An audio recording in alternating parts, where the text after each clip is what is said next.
रिश्तों का गलत इस्तेमाल कभी मत करना। अच्छे लोग जिंदगी में बार बार नहीं आते हैं।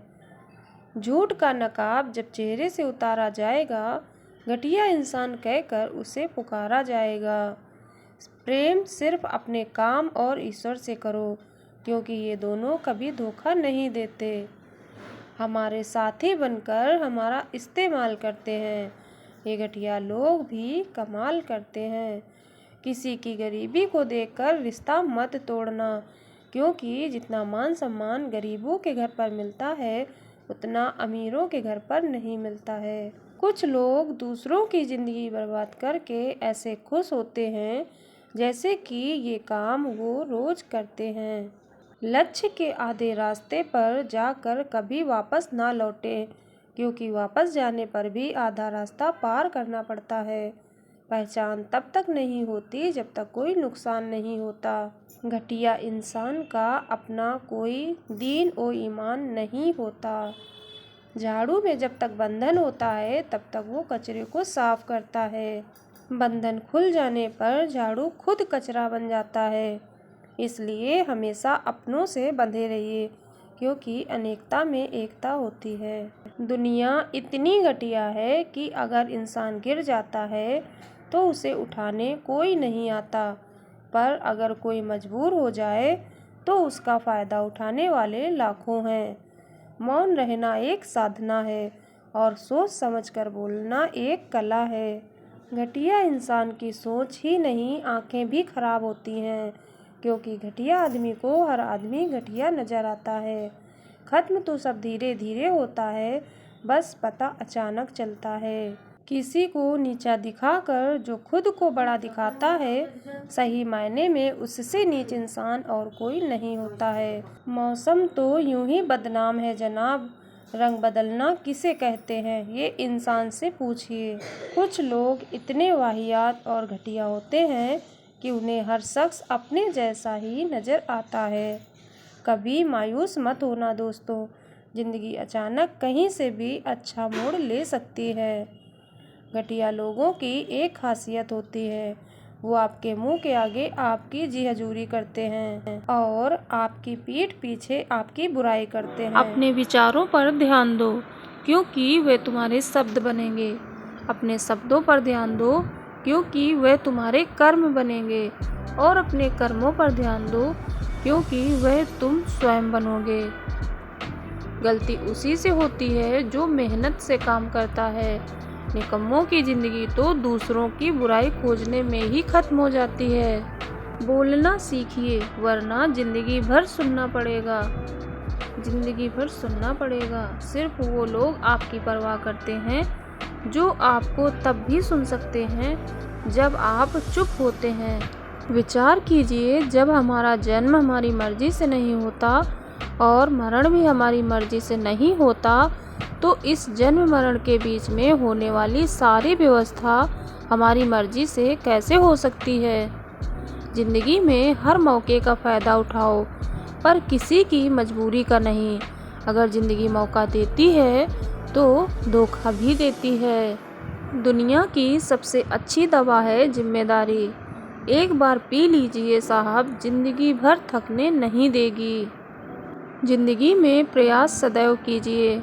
लक्ष्य मिले या अनुभव, दोनों ही अमूल्य हैं। ज़िंदगी में तकलीफ़ें तो हवा के झोंकों सी होती हैं, जो आती हैं और चली जाती हैं, पर जब ये आती हैं तो सभी के नकाब उतार कर जाती हैं। जो आपने सोचा है ज़रूरी नहीं वो मिल जाए, मगर जो भगवान ने सोचा है वो ज़रूर मिलेगा।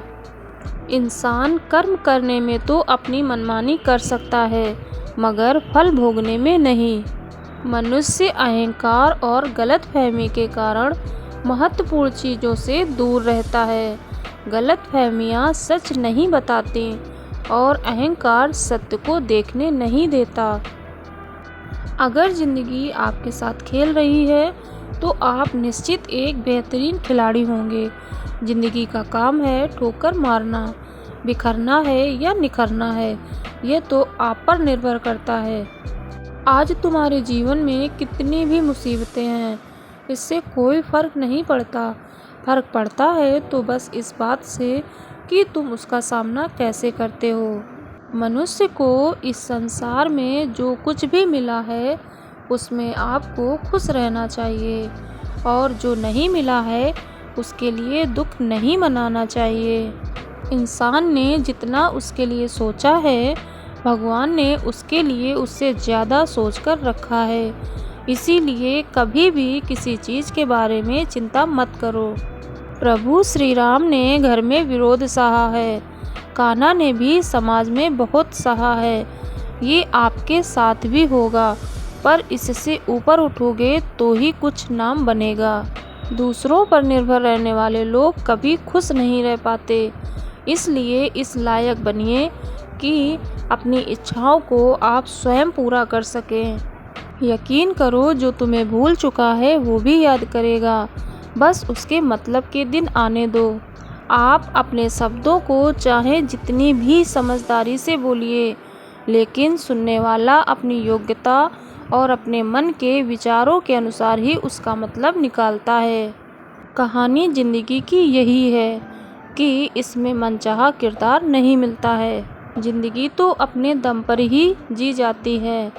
दूसरों के कंधों पर तो सिर्फ जनाजे उठाए जाते हैं। आपकी मुस्कान, आपके चेहरे पर भगवान के हस्ताक्षर हैं। उसे अपने आंसुओं से धुलने या क्रोध से मिटने ना दें। कोई भी व्यक्ति हमारा मित्र या शत्रु बनकर संसार में नहीं आता। हमारा व्यवहार और शब्द ही लोगों को मित्र और शत्रु बनाता है। एक बार एक किसान अपने खेत में काम कर रहा था। खेत में काम करते करते किसान की घड़ी खो गई।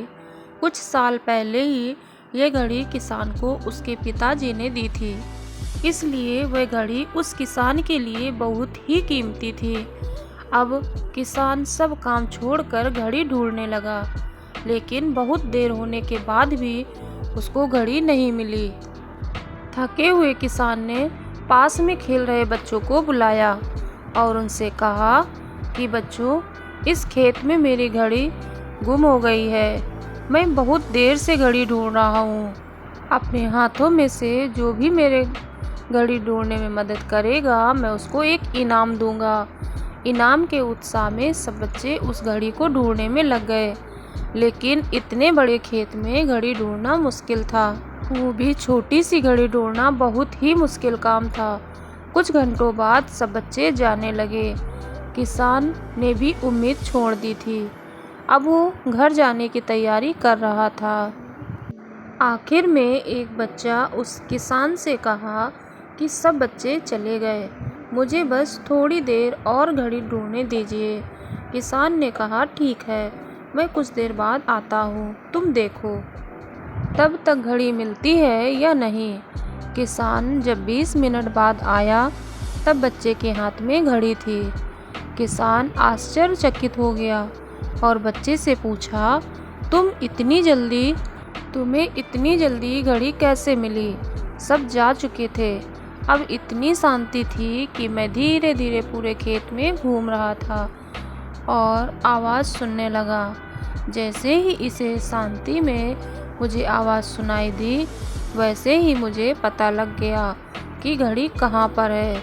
दोस्तों, ये कहानी शांत दिमाग की बहुत ही बढ़िया उदाहरण है। जब हमारा दिमाग शांत होता है तो हर बड़ी चिंता खत्म हो जाती है और आसपास का शोर भी कम हो जाता है। तो हमारा दिमाग अपने आप काम करता है और हमें यही सही दिशा दिखाता है। धन्यवाद।